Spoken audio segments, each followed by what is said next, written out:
For the last week or two, I see Reddit up in arms about whether Metroid should step foot into the 3D open world realm or not. Traditionally, Metroid has always been a 2D platformer genre at the broadest sense, but Metroid was different compared to other platformers at the time, was how you reach your goal. The most common platformers will have you reach from point A to point B. Think of Mario, Sonic, Mega Man and Klonoa. Metroid on the other hand is still reach point A to point B, but unlike other platformers at the time, it took a hell of a trip from point A to reach point B, and it's all taken in one big world unlike other platformers, who takes place in pocket worlds among the bigger world. It was an innovation for its time, as it was the only game that offered this open-end travel, where you can go in any direction you want. You can go up, up, down, down, left, right, B, A, and you start your adventure. But even with how open-end the game was, Metroid always followed a structure. Follow a path, get upgrades, backtrack to unlock new areas, rinse and repeat until you reach the end. Open world isn't about that though. Open world games in the broadest sense lets you travel to any location at any time you want, and to complete the game at any time you want, skipping most or all the story if you choose to. But let's face it, the Ubisoft formula is anything but that.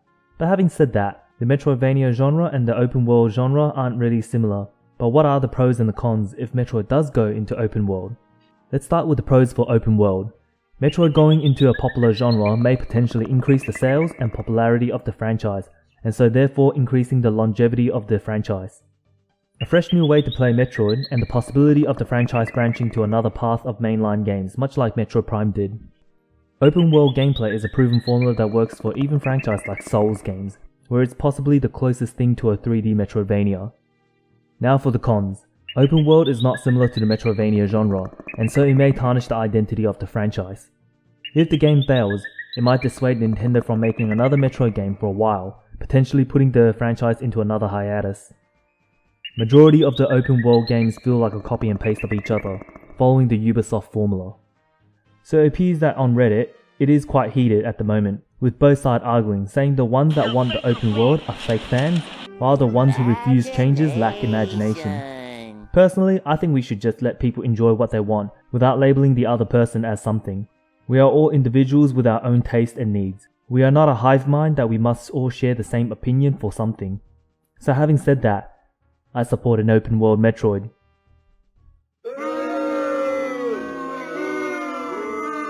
Alright, before shooting me, let me explain. Metroid's identity may be of Metroidvania gameplay, but Metroid has always been about innovation in the genre it is in. It's a franchise that's tested something new in a space that was deemed oversaturated. Metroid innovated the platformer genre. It innovated again when it entered the 3D first-person landscape with a shooter more in tune with exploration, so Nintendo tried to coin their own term, first-person adventure. Then it shook up the pinball scene with Metroid Prime Pinball.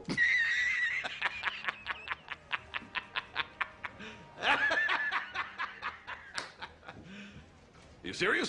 So if the developers keep the same mindset going into Metroid open world game, it'll be interesting to see how their version of an open world would end up to be like. But this then begs the question that if Samus does enter the open world, how will it work? Well, if I'm in charge, that's a big if. This is how I would do it. It'll copy the Pokemon Scarlet and Violet's 3 story paths with their own ending, but we'll call them missions, since Samus is a bounty hunter. So it'll look like this. Samus lands in the middle of the map, which will be the tutorial land, like Zelda Breath of the Wild. She obtains the missile, Various Suit, the Morph Ball, and the bombs. She is then offered 3 bounties to choose to tackle. These bounties are as followed. The Galactic Federation wants you to investigate suspicious pirate activities. The local village wants you to stop the rampaging creatures nearby. Archaeologist wants you to look into the ancient relics left by the Chozos or whatever advanced alien race there is. Each of these missions will take up 1/3 of the inner map, as displayed here, and we'll call them an area. Each area will have about 4 upgrades for Samus that will aid her further into her mission to complete that specific mission. The Space Pirate mission will have the Wave Beam, High Jump, Screw Attack, and the Space Jump. The Rampaging Creatures mission will give her the Ice Beam, Grapple Lasso, Speed Booster, and the Gravity Suit. The Ancient Relic mission will give her the Wide Beam, Boost Ball, Spider Ball, and the Super Bomb. Once you reach the edge of an inner area, you'll find access to the outer area, but there's a caveat. The Space Pirate area will require the Morph Ball to get to, which can only be obtained from the Chozo Relics mission. The Chozo relic area needs the Shine Spark to get to the outer area, which can only be obtained in the Rampaging Creature mission. And that last area, being the Rampaging Monsters, would need the Space Jump, which can only be obtained from the Galactic Federation mission. So you can't progress to the rest of the map unless you complete the other missions and their designated areas. But that's not open world if the world is closed off. True, but here's the thing, there will be the animals, similar to Super Metroid, in each of those areas, teaching you how to wall jump, how to vault over a long distance, and also how to slide, similar to Metroid Dread. These techniques will teach you how to overcome the obstacle of needing the respective upgrades. In other words, it's encouraging sequence breaking if you know how to do these advanced techniques, which is entirely the spirit of Metroidvanias. So the game gives you the tutorial land circled around by the 3 inner areas, with their own missions, which is then circled around by one larger outer area. To progress in the story for each of these missions, you need to obtain the upgrades, but you do not need the upgrades to travel the whole map, since the game will have sequence breaking techniques for the players to pull off.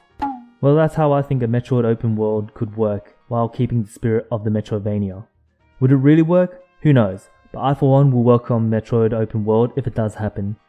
But what do you think? Do you think an open world Metroid could work? I'd be very interested to hear your thoughts on what you think could or couldn't work.